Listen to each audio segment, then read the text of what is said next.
it's going to be a battle every time you come in here, but I was really proud of our players.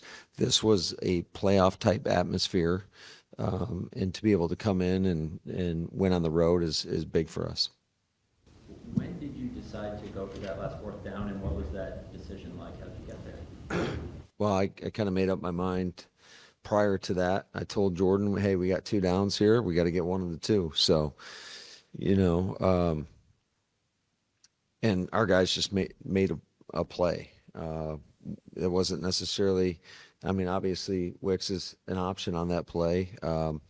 They did a good job of maintaining leverage. We were trying to throw a similar route to what we hit Christian Watson on our earlier 3rd down, and they did a good job of staying outside leverage, and Jordan came back inside. And I just can't say enough great things about Wicks. We've all seen the type of season that it's been for him in regards to battling through. He's been injured quite a bit. It's been in and out of the lineup. But he made critical plays all game. I mean, the touchdown on 4th down, obviously the 4th down conversion there at the end. Just really proud of him and just his, mental toughness to stay with it, because he's a hell of a player. He's a tough guy to cover, and he came up big for us today. Was the timeout to get a different play, or just give your guys? No, so what we were trying to do, I don't know if I should say this or not, but we were trying to draw them off sides. But certainly, I mean, I think most teams are pretty well coached in that area in regards to telling their D linemen earmuffs and don't jump. And so, I just figured, like, hey, it's worth a shot, because if they do, you see it every now and again where teams jump off sides, and that's ball game. So we tried that, didn't work, obviously, and it gave us a little bit more time to kind of think about the 4th down play. And I'm just thankful that our guys up front did a hell of a job. I thought Jordan hung in there through obviously a good ball, and then Wicks went out and made the play. Was the voice that was saying, boy, if I don't get this, we could be toast. It is what it is. I'd rather go down swinging, similar to how we did in Arizona. And sometimes it can bite you, absolutely, and you just got to deal with the consequences that come along with that. So why'd you end up throwing on that 3rd down then, if you're going to go for a 4th? Because we knew it was going to be man coverage. They had a loaded box. Same thing. I mean, we could have ran it. Josh, I thought, was running really well. They were in base defense. We were in 11 personnel. I mean, so that limits some of your runs that you have in the game plan, and they got a loaded box. So, we did a double move to Rome, didn't work. Had Christian coming across the middle. I mean, I really have a lot of trust and faith in our wide receivers. I think they're all, like, certainly capable. I think they all played their ass off today. I thought they all played big, made big time plays, obviously Christian and Rome. So Bo Melton got into the action, Malik when he was called upon. So I think all those guys made plays for us. Key with the fronts today, Love had time most of the day, and Goff didn't. How key was that? I think that's key going into every game. I mean, when that football's played, up front. So if you're able to give your guy time, you're going to have a lot more chance at having success. And, Detroit's got a really good offensive line. I think we got a pretty good defensive line. And certainly you felt Micah Parsons today, 2.5 sacks and other pressures. And, he had a hell of a performance. With the timeout that negated the false start, were you calling for that? Like, did they get that right? And what did you see that made you want to? Of course they get it right. What do you think, Pete? I couldn't tell. Yeah, I was calling timeout. What did you see that made you want to call? It was a similar situation as the 4th down. A delay, we call it a delay situation, but it's obviously it was a timeout so that we were going to use if they didn't jump offside. So we were going for it there regardless. So why is Belton moving on that if you're not going to snap the ball? That's a hell of a question right there. I think I'm going to ask him the same thing. Did you know what you would get down there on that side, on the left side with the 3 receivers? Excuse me? Did you you know what you get in terms of coverage on the down? Yeah, I mean, this is an aggressive unit, so you got to plan for man and react to zone. And how big of a ownership was that fourth down stop? Yeah, our defense, I mean, we knew going into the game, Dan's always been aggressive, and we knew it was going to come down to that. And I think really when you look at it, both sides of the ball, the fourth down was the difference in the game.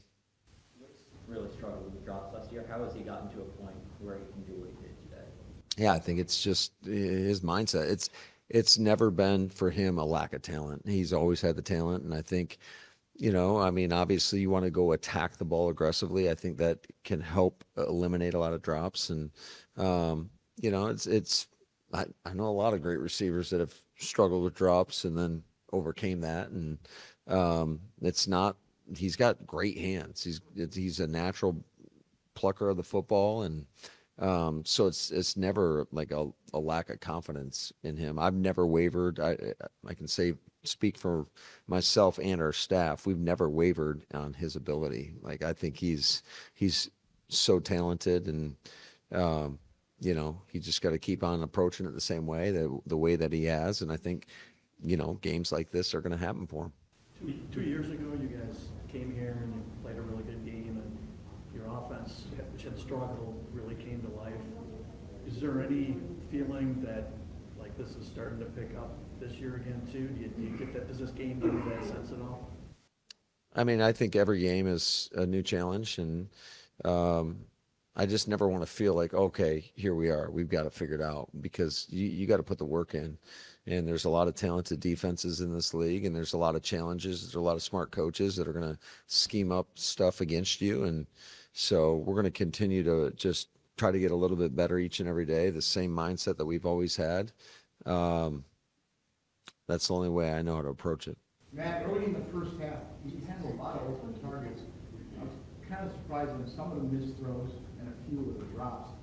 Did you sense that, and do you have to maybe change course a little bit in your play calling to get that chemistry going? Are you done?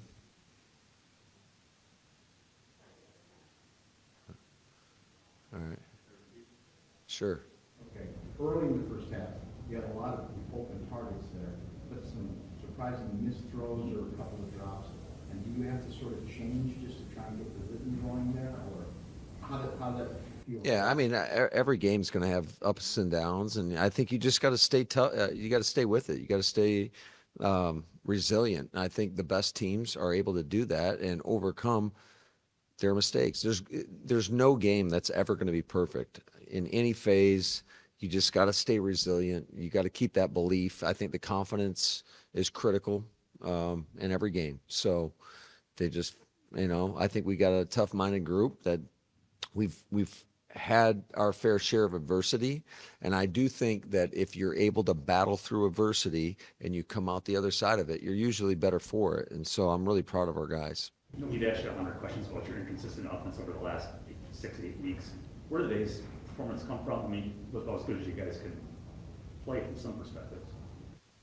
I don't know. It's just, I think that's the magic question we're always chasing. I mean, we want to be perfect every time we go out there, but like I said before, teams plan against you. They do a good job, and there's a lot of good players in this league. There's a lot of great coaches, and it's just, a lot of it is just how consistent can you be on a daily basis. And certainly we believe that you're either getting better or you're getting worse. You're never staying the same. So yeah, I'm proud of our guys, but we got to keep building on this, and we can't think that, like I told Pete, we can't think that we've arrived by any stretch, because as soon as you do that, you get beat. So we got to keep fighting and clawing and trying to get a little bit better. Times about process over results. Did you see the process coming into this game, that maybe the results weren't what you're looking for, but the process was getting you to where you want to get to? Well, I still don't think we're where we want to get to, certainly. And I just don't think you can ever be satisfied. And you just got to keep fighting. You got to put the work in. There's no substitute for the work. And thankfully, I'm around a bunch of guys that embrace the challenges and embrace putting in the work. There's no shortcuts in this league, and you just got to keep fighting. Within 3 to Wicks for the touchdown. Don't worry, man. I'll get you. coming over it. age before, maybe.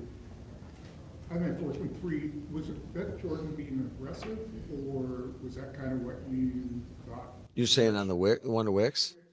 Yeah, I mean, like I told you before, I think we're trying to throw the ball to the Christian in the slot, and I think it was Amik Robertson that had him man to man, and he did a good job of staying outside leverage, and so I think Jordan progressed inside, and typically you'd like to read inside out, but I mean, we were both thinking the same thing. Can we win? Can we capture the leverage? And he got off of it and put a ball where Wicks could go get it, and he made the play. You think you personally and this team made any sort of statement against these guys this year? You know, Dan was 6-2 against you guys, but you're 4 for 4 on fourth down against him in this building. You swept them. Was it 4 for 4 today? 3 for 3, sorry. Okay.